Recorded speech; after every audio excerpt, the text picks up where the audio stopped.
Hi, I'm Olivia Patchell. I'm the Family and Consumer Science Extension Agent for Currituck and Camden counties. And I am going to talk to you today about making black bean soup. If you're watching this live on Facebook or YouTube, you can always chat underneath or in the comment section, and we can get to those. We're going to get to those at the end. But we'd love to hear some feedback, or if you have questions about the recipe, make sure that you talk at us or talk with us. We'll try to work through that with you. If you're watching this as a recording and you need a little bit of information, you can always contact me here at the Extension office, and I will link my contact information in the comments.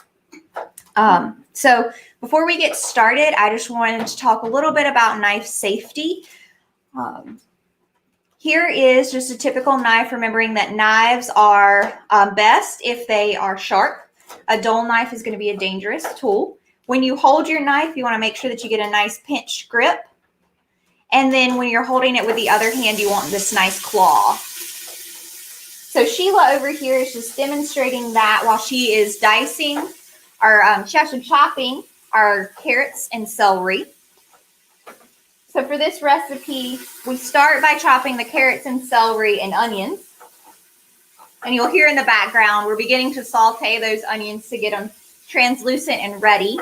So we're going to saute those with some olive oil. We're using that Instant Pot today just for convenience for us. You can also make this in a Dutch oven or a slow cooker. And I'll explain all that to you as we get to those steps. And you'll notice how Sheila's cutting with using her claw hand to hold the vegetables, just to keep the fingertips from getting in the way. And it's much easier to cut off your fingers if they're pointed out rather than tucked up underneath your knuckles. And once she gets all those cut, she'll, no matter how she cuts them, we're going to blend this up so it doesn't have to be super uniform. But once she gets all those cut, we're just going to go ahead and saute those as well. So Adam has oil in his pot. He's sauteing the onions until they're translucent. And once they've reached kind of a translucent phase, he's going to add in the garlic. So the recipe as it's written doesn't say that you have to do this, but in most soups, you want to go ahead and release those aromatics. And your aromatics are your garlic, your celery, your onion, and your carrots. And to release those, it's just a nice, give it a little bit more flavor by bringing them to heat. And when you're sauteing your carrots and your celery, you don't really have to do much to them. They just need to be kind of warmed up.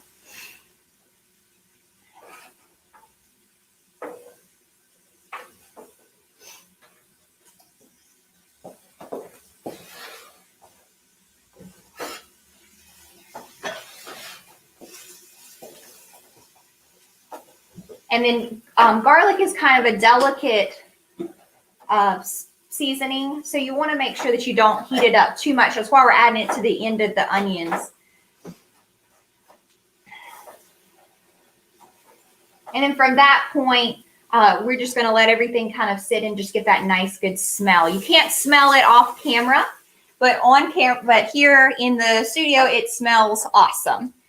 This is where you're really releasing those flavors and getting that delicious soup smell. So the other ingredients that we're using here are salsa. We're going to be using 6 cups of water because we're using bouillon. You can also substitute with vegetable broth. And we have a few spices. These are optional depending on what type of salsa you're using. So we are using a salsa here, and if you find a salsa that you really like, the seasonings and the taste, you do not have to add additional flavors. This is where you can kind of experiment. The salsa we're using today is a mango pineapple for a sweeter taste. But you can also use something that is a little bit more on the savory side. All right, so while Adam is doing that, I just want to talk to you a little bit about why we're doing this recipe. This month is Heart Health Month, and actually National Wear Red Day is on Friday for women's heart health. And we're just talking about changing our proteins for this recipe. So we have a protein kind of continuum that we're going to look at here. And it says eat more on one side, which is going to be your beans and your nuts and your seafood, your white meat, poultry. And we're going to eat less of things that are high processed meat and higher fat. So this is just a good beginning to a heart health diet, is swapping those proteins out. This handout here comes from the Med Instead of Meds curriculum, and you can actually find this on medinsteadofmeds.com, and I have both of those things linked to in the comment section so that you can check those out. If you haven't already, you can actually subscribe to our YouTube channel to get notifications when we go live, and we also have an Eventbrite for this. If you'd like to sign up, you'll get the recipes ahead of time. So if you want to make this for dinner, you can. One of the best ways to have a heart healthy diet is going to be to work towards this Mediterranean diet. In Mediterranean diets encourage eating seafood, low fat proteins, more fruits and vegetables, and mostly whole foods. So I want to just note that Adam has poured in the beans into the pot here, and we're actually using dried beans. And dried beans have much more fiber in them than canned beans, but you could substitute for canned beans. This is a great way to keep a few things on stock in your pantry so you can have this at any time, because dried beans don't go bad for a really long time. So you'll have something really easy to pull out. This recipe we're using today, we've also used a bouillon paste, but better than bouillon. And instead of the vegetable broth, which is something that you can keep in your refrigerator, they have quite a long expiration date as well. And it's a great addition to your soups because it's already nice and seasoned. The seasonings that we've decided to use today are oregano, cumin, and chili powder. And they'll give it a nice flavor as well. Once we get all of this in, that's it. It's just a matter of putting the lid on the pot. So it's a super quick and easy soup recipe to get you started. If you haven't used an Instant Pot before, this is a great way to start because it helps you use most of the functions, as well as it's very simple. It takes 30 minutes. So you can use your soup setting if you'd like, or you can use the manual adjustment and set it for 30 minutes. So this is going to cook in the Instant Pot with the lid on sealing for 30 minutes with a natural pressure release, which means you are not going to release the valve you're not going to release the valve before the pressure has released itself. So you're waiting for that lock to disengage. In a slow cooker, it will take on high for 6 to 8 hours. And if you're doing it in a Dutch oven on stovetop, it will also take for about 4 hours over medium heat. So it's just going to take some time. Beans just take a while to cook. This is a quick way to get them to get nice and soft in your Instant Pot. And once they're set in your Instant Pot and they have cooked for 30 minutes, the pressure will begin to release. And once you get to that point, the fun has begun. That's where we're use our immersion blender. We're going to use an immersion blender to make the bean soup a little bit more soupy. You don't have to have an immersion blender to blend the soup. If you don't have an immersion blender, you will set it in half and put it in a regular blender. We're going to have to release just a little bit of pressure here, just for time's sake.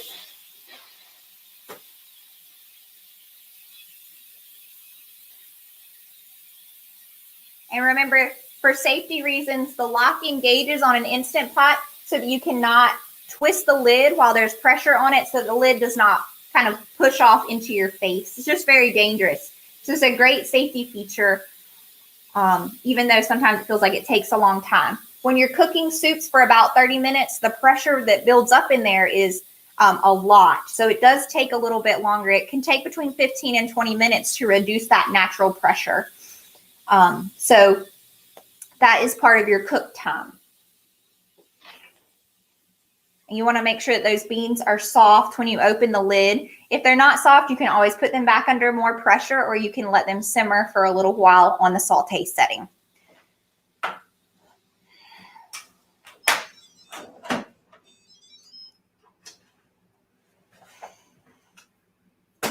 Now, for the loud part, we're just going to take an immersion blender. And if you're using the immersion blender, you want to make sure that you keep it down in the pot. This is really hot liquid, and it does not feel good if it splatters out onto your face. That's not one. So Adam is going to use the blender for just a little bit for the first part of our recipe. I wanted to show you a couple of options for how this can be used.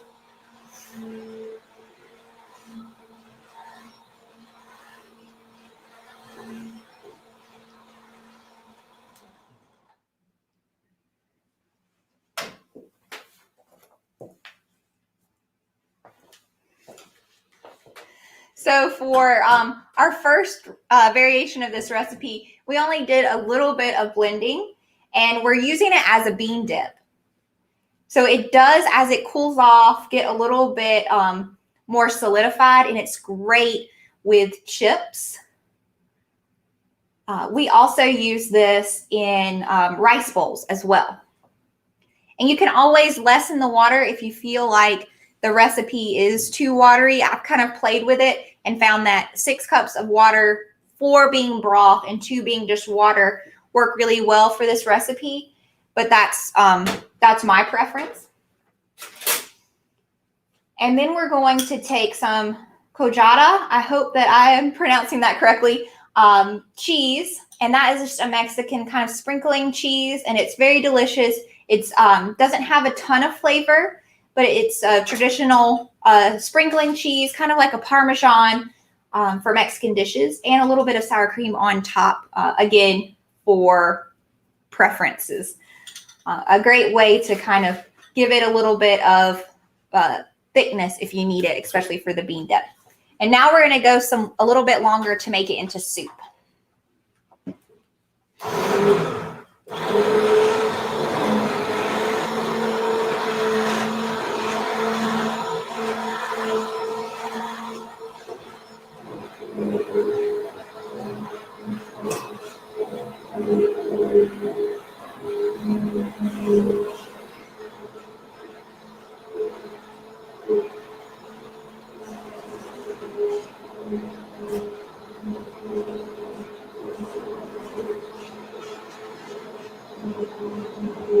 If you've ever used an immersion blender, you might notice that they'll start to suction to the bottom. You can always kind of tip it to the left and right if you're worried about pulling too hard to pull it straight up. And then you want to make sure that you move it around the pot like Adam is doing, just to get as much as you can, kind of chasing those onions and carrots. This using the immersion blender is a great way to trick your kids into eating vegetables, because you're going to really puree them almost to where you wouldn't even know that they were in there, but they'll have the good flavor.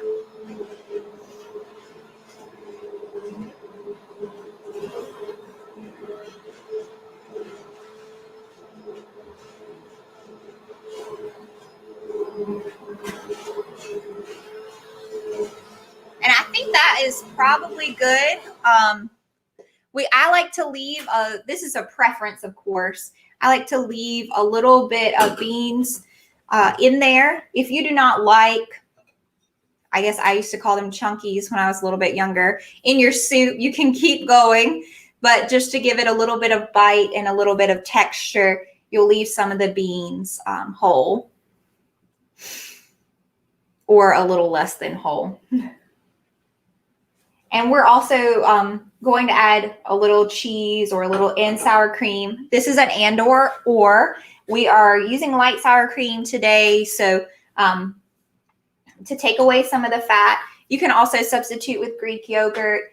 And we're going to put in a little bit of avocado, one of our favorites, to add to this soup. This soup is a great way to just have a little bit of protein in your diet. You've got your vegetables, and you're trying out something a little bit different ethnicity for dinner. All right. So that is our black bean soup demo. We are so glad that you joined us today. If you have any questions, please let us know. Type it in the chat box. If you don't have any questions right now, but some come up later, especially when you're cooking the recipe, don't forget you can always contact me. Check out the Currituck Extension website for my contact information, or check out in the comments. The recipe is linked in the comments, along with a handout that I referenced about changing your protein. And don't forget that on Friday is National Wear Red Day for Women's Heart Health. So don't forget to put on a little bit of red, even if you're not going out of the house. Thank you so much.